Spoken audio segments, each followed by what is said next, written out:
नमस्कार। मैं सबसे पहले तो इन तीनों युवकों को हृदय से बहुत अभिनंदन करता हूं कि उन्होंने बहुत ही उत्तम तरीके से, जिसमें विचार भी थे, वक्तृत्व कला भी थी,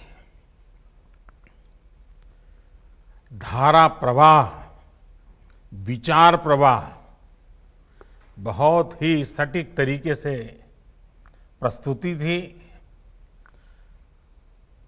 आत्मविश्वास से भरा उनका व्यक्तित्व था।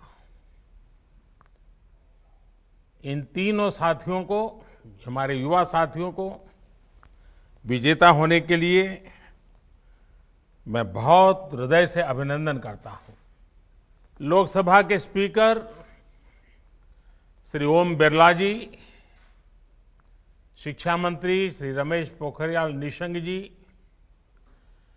खेल और युवा मामलों के मंत्री श्री किरण रिजिजू जी और देश भर के मेरे युवा साथी, आप सभी को राष्ट्रीय युवा दिवस की बहुत बहुत शुभकामनाएं। स्वामी विवेकानंद की जन्म जयंती का ये दिन हम सभी को नई प्रेरणा देता है। आज का दिन विशेष इसलिए भी हो गया है कि इस बार युवा संसद देश की संसद के सेंट्रल हॉल में हो रही है। ये सेंट्रल हॉल हमारे संविधान के निर्माण का गवाह है। देश के अनेक महान व्यक्तियों ने यहां आजाद भारत के लिए फैसले लिए, भारत के भविष्य के लिए चिंतन किया।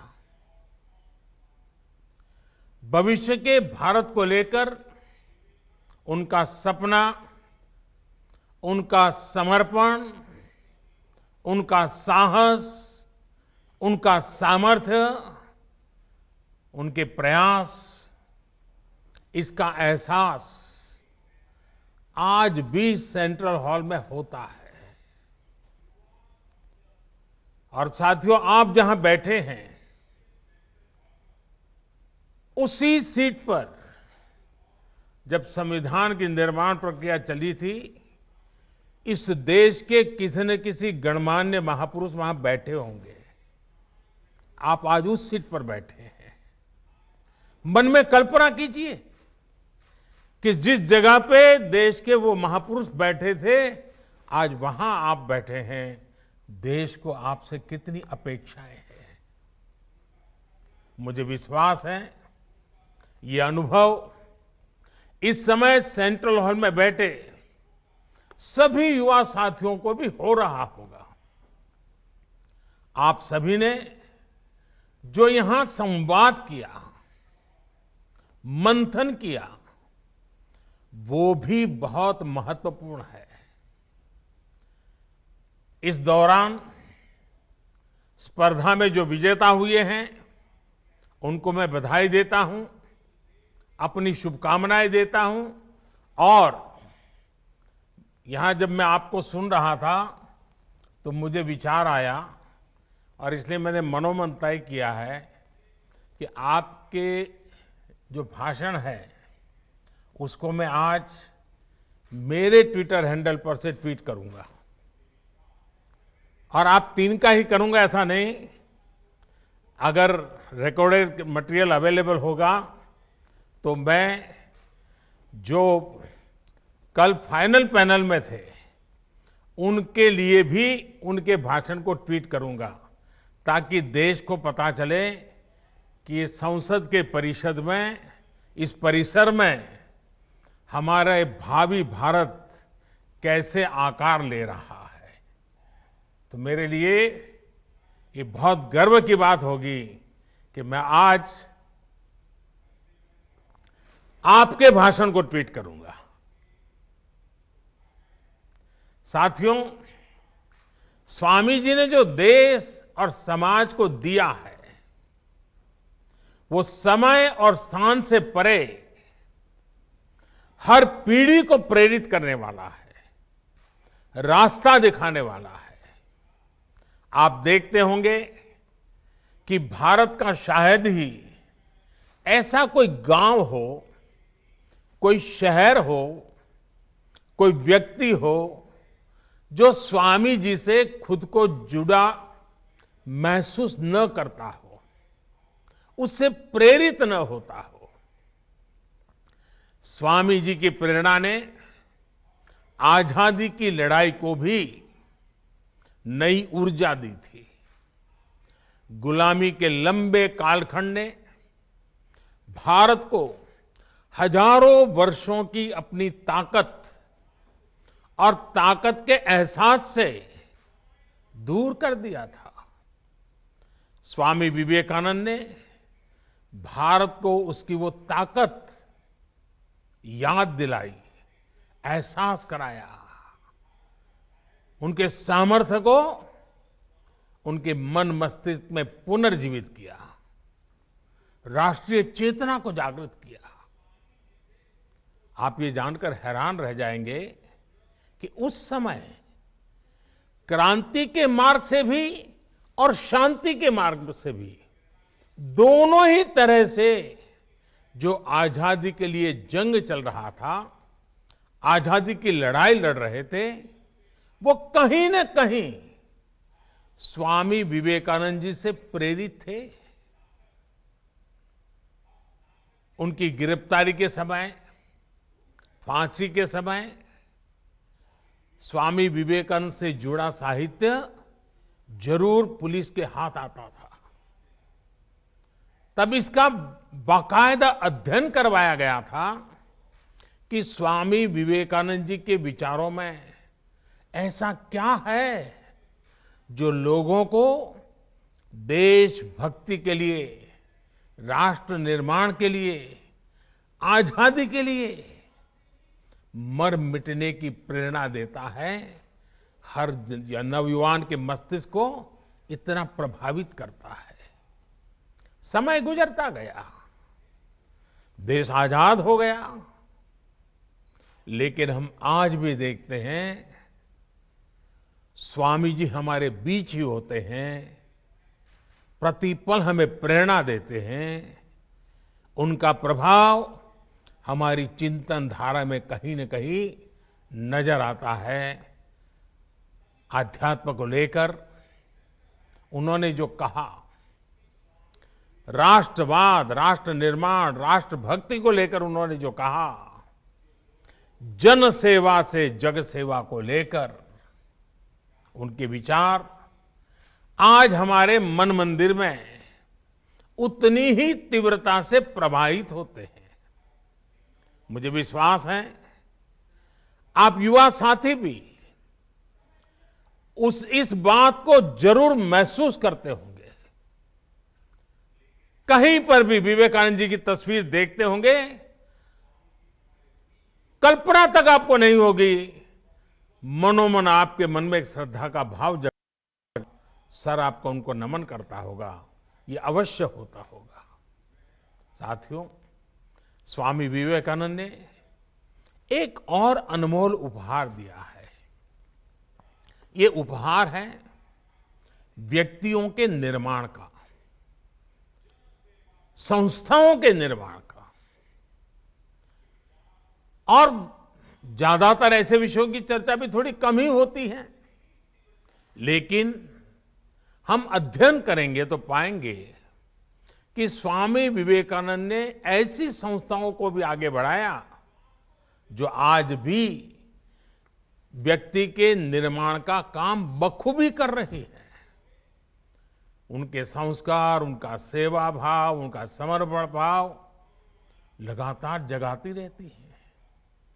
व्यक्ति से संस्था का निर्माण और संस्था से अनेकों व्यक्तियों का निर्माण एक अनवरत, अविलंब, अबाधित चक्र है जो चलता ही जा रहा है। लोग स्वामी जी के प्रभाव में आते हैं, संस्थानों का निर्माण करने की प्रेरणा लेते हैं, संस्था निर्माण करते हैं, फिर उन संस्थानों से, उसकी व्यवस्था से, प्रेरणा से, विचार से, आदर्श से ऐसे लोग निकलते हैं जो स्वामी जी के दिखाए मार्ग पर चलते हुए नए लोगों को खुद से जोड़ते चलते हैं। इंडिविजुअल से इंस्टीट्यूशंस और इंस्टीट्यूशन से फिर इंडिविजुअल, ये चक्र आज भारत की बहुत बड़ी ताकत है। आप लोग एंटरप्रेन्योरशिप के बारे में बहुत सुनते हैं। वो भी तो कुछ एक प्रकार से यही बातें हैं।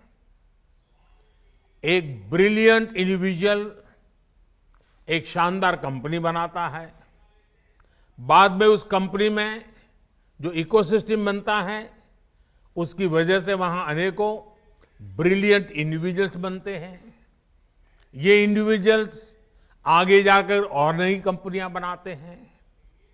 इंडिविजुअल्स और इंस्टीट्यूशन का ये चक्र देश और समाज के हर क्षेत्र, हर स्तर के लिए उतना ही महत्वपूर्ण है।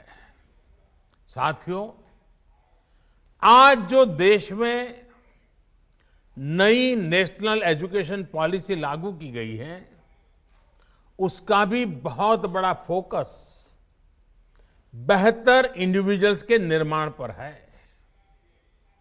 व्यक्ति निर्माण से राष्ट्र निर्माण,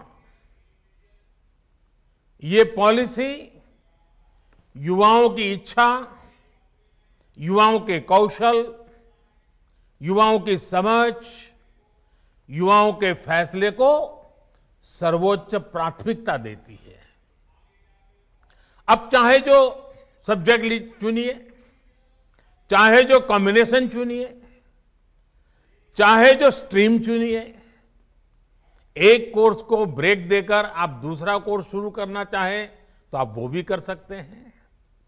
अब ये नहीं होगा कि पहले वाले कोर्स के लिए आपने जो मेहनत की थी वो बेकार हो जाएगी। आपको उतनी पढ़ाई का भी सर्टिफिकेट मिल जाएगा जो आगे ले जाएगा। साथियों, आज देश में एक ऐसा इकोसिस्टम विकसित किया जा रहा है जिसकी तलाश में अक्सर हमारे युवा विदेशों का रुख करते थे। वहां की आधुनिक शिक्षा, बेहतर एंटरप्राइज अपॉर्चुनिटीज, टैलेंट को पहचानने वाली, सम्मान देने की वाली व्यवस्था उन्हें स्वाभाविक रूप से आकर्षित करती थी। अब देश में ही ऐसी व्यवस्था हमारे युवा साथियों को मिले, इसके लिए हम प्रतिबद्ध भी हैं, हम प्रयासरत भी हैं। हमारा युवा खुलकर अपनी प्रतिभा, अपने सपनों के अनुसार खुद को विकसित कर सके, इसके लिए आज एक एनवायरनमेंट तैयार किया जा रहा है, इकोसिस्टम तैयार की जा रही है। शिक्षा व्यवस्था हो, समाज व्यवस्था हो, कानूनी बारीकियां हो, हर चीज में इन बातों को केंद्र में रखा जा रहा है। स्वामी जी का बहुत जोर उस बात पर भी था जिसको हमने कभी भूलना नहीं चाहिए। स्वामी जी हमेशा कहते थे और वो इस बात पर बल देते थे, वे शारीरिक ताकत पर भी बल देते थे, मानसिक ताकत पर भी बल देते थे। वो कहते थे, muscles of iron and nerves of steel. उनकी प्रेरणा, उन्हीं की प्रेरणा से आज भारत के युवाओं की शारीरिक और मानसिक फिटनेस पर विशेष फोकस किया जा रहा है। फिट इंडिया मूवमेंट हो, योग के प्रति जागरूकता हो, या फिर स्पोर्ट्स से जुड़े आधुनिक इंफ्रास्ट्रक्चर का निर्माण, ये युवाओं को मानसिक और शारीरिक रूप से सुदृढ़ कर रहे हैं। साथियों, आजकल आप लोग कुछ टर्म्स बार बार सुनते होंगे, आपके कान पे आता रहता है। पर्सनालिटी डेवलपमेंट या तो फिर टीम मैनेजमेंट। इनकी बारीकियों को भी आप स्वामी विवेकानंद का अध्ययन करने के बाद और आसानी से समझ पाएंगे। पर्सनालिटी डेवलपमेंट का उनका मंत्र था, बिलीव इन योरसेल्फ। अपने आप पर भरोसा करो, अपने आप पर विश्वास करो। लीडरशिप का उनका मंत्र था, बिलीव इन ऑल। वे कहते थे, पुराने धर्मों के मुताबिक नास्तिक वो है जो ईश्वर में भरोसा नहीं करता, लेकिन नया धर्म कहता है नास्तिक वो है जो खुद में भरोसा नहीं करता। और जब नेतृत्व की बात आती थी तो वो खुद से भी पहले अपनी टीम पर भरोसा जताते थे। मैंने कहीं पढ़ा था, वो किस्सा मैं आपको भी सुनाना चाहता हूं। एक बार स्वामी जी अपने साथी स्वामी शारदानंद जी के साथ लंदन में एक पब्लिक लेक्चर के लिए गए थे। सब तैयारी हो चुकी थी, सुनने वाले इकट्ठे हो गए थे और स्वाभाविक है हर कोई स्वामी विवेकानंद जी को सुनने के लिए आकर्षित होकर के आया था। लेकिन जैसे ही बोलने का नंबर आया तो स्वामी जी ने कहा कि आज भाषण मैं नहीं बल्कि मेरे सहयोगी शारदानंद जी देंगे। शारदानंद जी ने भी सोचा नहीं था कि अचानक उनके जिम्मे काम आ जाएगा। वो इसके लिए तैयार भी नहीं थे। लेकिन जब शारदानंद जी ने भाषण देना शुरू किया तो हर कोई चकित हो गया, उनसे प्रभावित हो गया। और ये होती है लीडरशिप और अपनी टीम के लोगों पर भरोसा करने की ताकत। आज हम जितना स्वामी विवेकानंद जी के बारे में जानते हैं, उसमें बहुत बड़ा योगदान स्वामी शारदानंद जी का ही है। साथियों, ये स्वामी जी ही थे जिन्होंने उस दौर में कहा था कि निडर, बेबाक, साफ दिल वाले, साहसी और आकांक्षी युवा ही वो नींव हैं जिस पर राष्ट्र के भविष्य का निर्माण होता है। वो युवाओं पर, युवा शक्ति पर इतना विश्वास करते थे। अब आपको उनके इस विश्वास की कसौटी पर खरा उतरना है। भारत को अब नई ऊंचाइयों पर ले जाने का काम, देश को आत्मनिर्भर बनाने का काम आप सब युवा को ही करना है। अब आप में से कुछ युवा सोच सकते हैं कि अभी तो हमारी इतनी उम्र ही नहीं हुई है, अभी तो हंसने खेलने जिंदगी में मौज करने की उम्र है। साथियों, जब लक्ष्य स्पष्ट हो, इच्छा शक्ति हो, तो उम्र कभी बाधा नहीं बनती है, उम्र इतनी मायने नहीं रखती है। आप हमेशा याद रखिएगा कि गुलामी के समय में आजादी के आंदोलन की कमान युवा पीढ़ी ने ही संभाली थी।